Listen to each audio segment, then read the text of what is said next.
Voltamos repercutindo a nossa enquete do dia de ontem. Na nossa enquete do dia de ontem, a gente tratou outro tema polêmico, que é a questão das saidinhas. O Congresso Nacional, através do Senado, votou em regime de urgência a situação lá das saidinhas. O regime de urgência foi aprovado, então não vai passar pela CCJ e do Senado e vai adiante para uma votação mais rápida. Foi aprovado no dia de ontem. E a gente pedindo para você, só que aprovado o regime de urgência. Não foi aprovado ainda o fim da saidinha temporária. Na sua opinião, os congressistas vão acabar com as saídas temporárias de presos? Aí a votação ficou assim dividida. Olha, 55,4% acham que sim, que os congressistas, diante dessa pressão pública toda que está acontecendo no país no momento, vão ceder e vão acabar com a saidinha temporária. 44,6% estão dizendo que não. Acham que não, os políticos não vão acabar com a saidinha temporária. Ficou, de certa forma, dividido, mas com 55,4% então dizendo que sim, que acham, que acreditam que os políticos, através do Senado, da Câmara dos Deputados, aí vão acabar com a saída temporária dos presos, situação que tem criado polêmica, depois que presos nesse regime acabam cometendo novos crimes, e crimes graves, inclusive.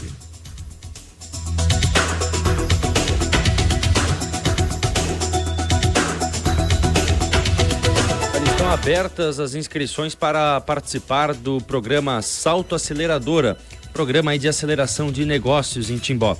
A turma será presencial e terá vagas limitadas. Os encontros são semanais, toda terça, das 19 às 22 horas, onde os participantes então vão aprender muito sobre ser empreendedor, gestão e também crescimento de negócios. Uma novidade da edição deste ano é que, além dos MEIs, podem participar informais, pessoas que estão pensando em abrir seu MEI ou microempresa. O programa é gratuito, os encontros iniciam no dia 12 de março. A realização é do Sebrae de Santa Catarina, da Prefeitura de Timbó e também do Impact Hub Floripa. O programa Salto Aceleradora já atingiu as 5 regiões do Brasil, com impactos significativos aí para os negócios dos saltitantes, como são chamados os acelerados participantes do programa. Esta é a 4ª turma que Timbó recebe.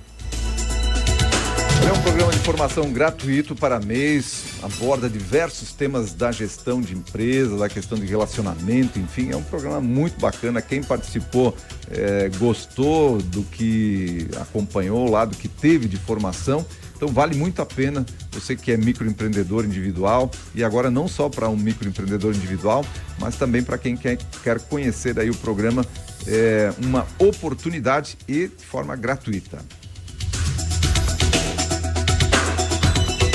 Agora então nós vamos repercutir, preste atenção, você que está aí acompanhando a gente pelas nossas plataformas digitais, você que está acompanhando pelo rádio, nós vamos repercutir essa polêmica que está criada no estado de Santa Catarina com relação à internação involuntária, ou seja, compulsória, de moradores de rua, que está repercutindo em função de Florianópolis. E ontem aconteceu um protesto de grupos de esquerda, protesto então de grupos de esquerda. Florianópolis debateu com urgência o projeto de internação involuntária de moradores de rua. Situação caótica em Florianópolis exige medidas urgentes e a Câmara de Vereadores está unida com a Prefeitura lá de Florianópolis para adotar uma solução imediata. E aí tem a situação também dos manifestantes que dizem, não existe banheiro público na cidade, não existe água gratuita na cidade, as pessoas estão querendo falar de internação à força. Nós queremos falar sobre moradia, porque o afeto reduz danos, protestou o psicólogo Gabriel Amados. São ocorrências diariamente e a população clama por soluções. Já ocorreram diversos casos gravíssimos, com um morador de rua atacando uma mulher sem nenhum motivo, estupro, morte e até mesmo um cruel assassinato na porta de uma escola. Todos esses crimes perpetrados por andarilhos, por moradores de rua, em situação de rua. Então, nós vamos acompanhar agora a manifestação aqui, nós temos ali já, mostramos uma foto, uma imagem da manifestação que aconteceu lá em Florianópolis, E agora nós vamos ouvir o presidente da Câmara de Vereadores lá de Florianópolis, mandando aí a sua versão da situação e o que está acontecendo por lá e o que o poder público então está pensando a respeito disso. A gente não pode, enquanto autoridade pública, ficar de braços cruzados e esperar que essa situação seja resolvida. Eu sei que esse projeto é polêmico, mas na verdade a gente quer ajudar essas pessoas. As pessoas precisam de ajuda. E se a gente não fizer nada, vai continuar do jeito que está. Muitas pessoas são agredidas, infelizmente um jovem há poucos meses morreu ali na alfândega. Então a gente não pode mais compactuar com esse tipo de situação e a gente tem que fazer alguma coisa em que pese, claro, essas opiniões contrárias. A gente tem sim que tomar alguma atitude.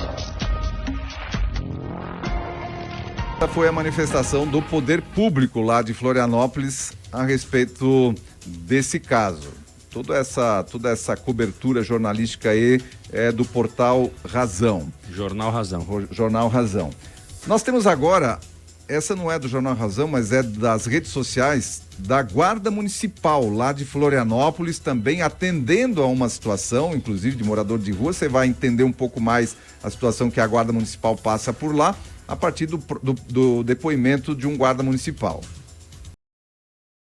Ocorrência nessa manhã aqui em Florianópolis, aqui na região da Via Expressa Sul, onde tínhamos um dependente químico, uma pessoa em situação de rua, largada à sua própria sorte, aqui numa vala de drenagem. A maré ainda está baixa, daqui a pouco essa maré vai subir e poderia inclusive ter morrido afogado naquele local. A internação compulsória justamente visa aplicar, resgatar esse tipo de pessoa que está largada à sua própria sorte. Há movimentos na cidade contra a internação compulsória, mas a gente não vê nenhum movimento para resolver esse tipo de situação. E é essa a medida que a Prefeitura vem fazendo. A internação compulsória visa resgatar esse tipo de pessoa que não há dignidade alguma em deixar uma pessoa largada num local como esse e vários outros aqui da nossa cidade, para que a gente resgate essa pessoa e torne a voltar à sociedade de uma forma digna. Conte com a Prefeitura Municipal, conte com a Guarda Municipal, estamos atuando na cidade.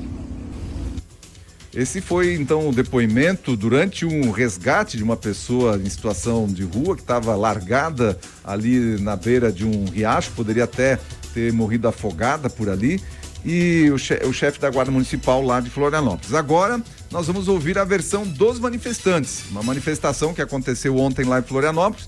Vamos ouvir aí a versão dos manifestantes. Nós não queremos falar sobre passarela, casa de acolhimento, albergues, porque parece que é só a população de rua que usa droga. Não existe banheiro público na cidade, não existe água gratuita na cidade e as pessoas estão querendo falar de internação à força. Nós queremos falar sobre moradia, porque o afeto reduz danos.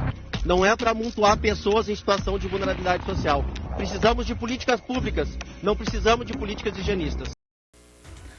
Essa então, manifestação dos manifestantes que estiveram na rua ontem lá em Florianópolis, manifestantes do PT e do PSOL, falando que não querem saber de albergue, querem saber de moradia. E o afeto reduz danos. Essa é a proposta aí do PT e do PSOL, colocar água gratuita na rua. Se você tiver lá água gratuita, não vai ter mais morador de rua. Essa é a proposta, é o que eles estão falando por ali. E agora nós vamos também ouvir o João Rodrigues, prefeito lá de Chapecó, que também está instituindo ações lá na cidade de Chapecó. Vamos acompanhar o que diz o João Rodrigues.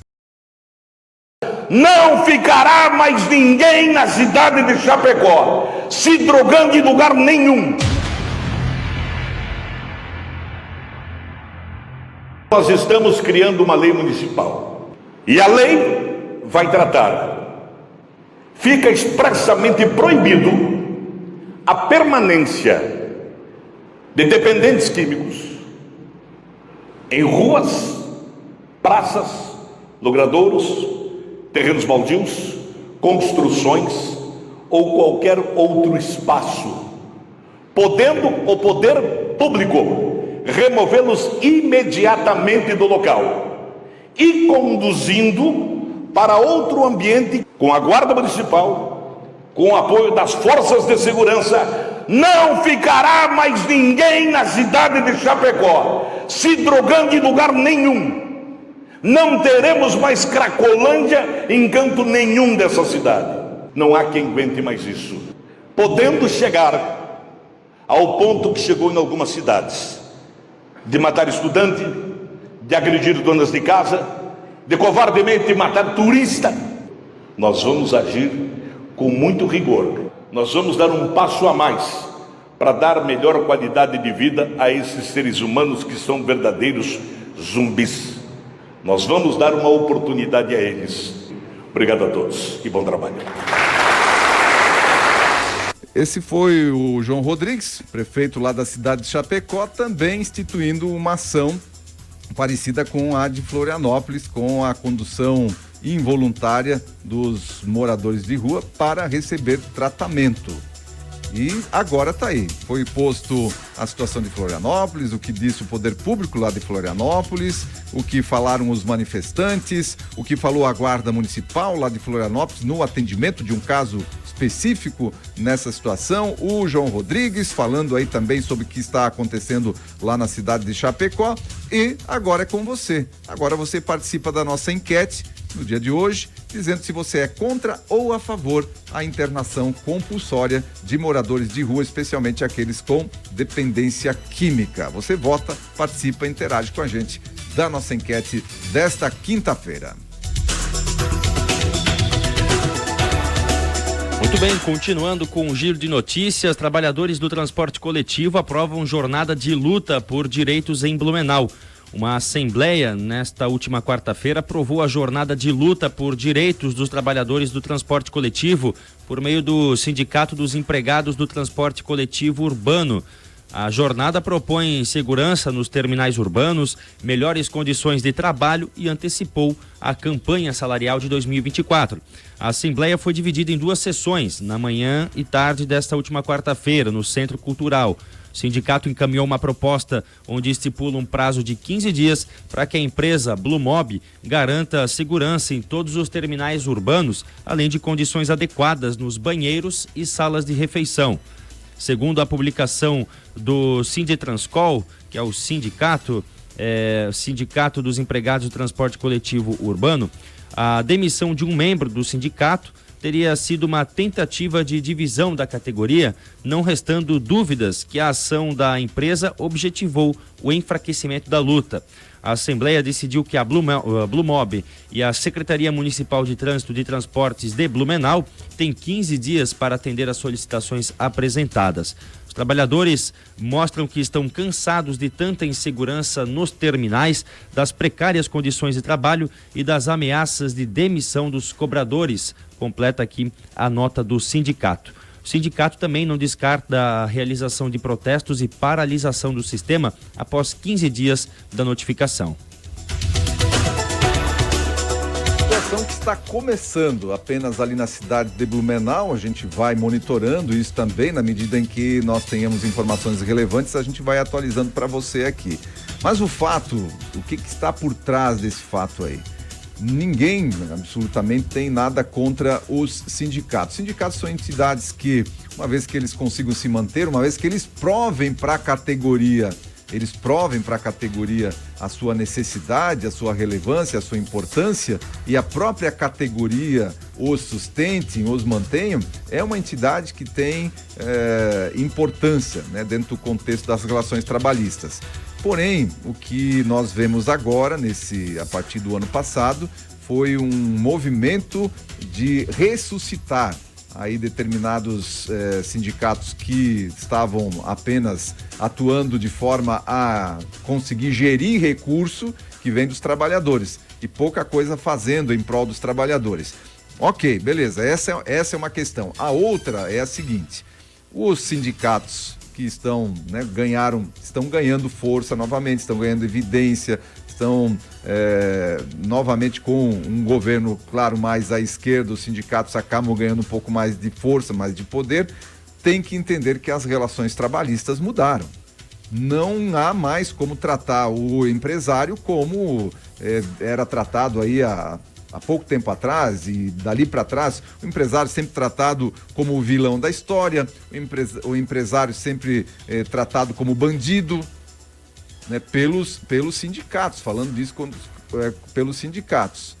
Logicamente, podem haver, não vou dizer que não existe algum excesso aqui e ali, mas de maneira geral, e falando aqui do nosso estado especialmente, nós temos empresários sérios, as empresas hoje estão cheias de regras, você não consegue abrir uma empresa se não tiver regra para isso, regra para aquilo, e você não consegue ter funcionário se você não tiver um mínimo de ambiente de trabalho adequado, uma remuneração de mercado, e com tanta falta de mão de obra que tem aí, as empresas precisam fazer o quê? Se elas já não conseguem, tendo benefícios, tendo salários de mercado, tendo bom ambiente de trabalho, se elas já não conseguem assim colocar e completar seus quadros de pessoal, imagina se as empresas tratarem seus funcionários de forma inadequada. Então, essa situação os sindicatos têm que entender, a direção de sindicatos tem que entender isso, que não há mais como se trabalhar como se trabalhava há 10 anos, 15 anos, 20 anos atrás, onde que existia uma briga em que o patrão, né, a palavra patrão, existe a palavra patrão, hoje não, hoje nós temos aí tem que ter uma relação, e existe já uma relação, pelo menos o que a gente percebe aqui na nossa região, uma relação realmente entre duas entidades que buscam o quê? Buscam o melhor para a empresa, o melhor para o trabalhador também, porque a empresa precisa produzir, a empresa precisa ter resultado e o trabalhador precisa ter ali um mínimo de condição de trabalho, precisa ter um salário adequado, que o próprio mercado vai regulando. Quando existe menos regulamentação do Estado, o próprio mercado vai regulando essa situação também. Então tem essas duas situações aí que eu só gostaria de comentar para a nossa audiência, para o nosso ouvinte, a respeito dessa situação que está acontecendo em Blumenau, né, com o sindicato lá dos transportes coletivos, iniciando um movimento por lá.